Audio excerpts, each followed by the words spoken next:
ve demiryolu makası. Ufak lokomotifler ne demişti? Önce raylar, sonra taşlar. Herkese aslında ne kadar faydalı olduğumu göstereceğim.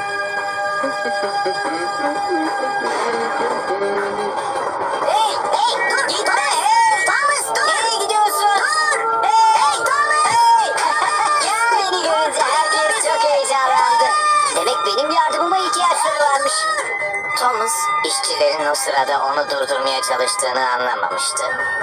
Ve tehlike işaretlerini de görmedi.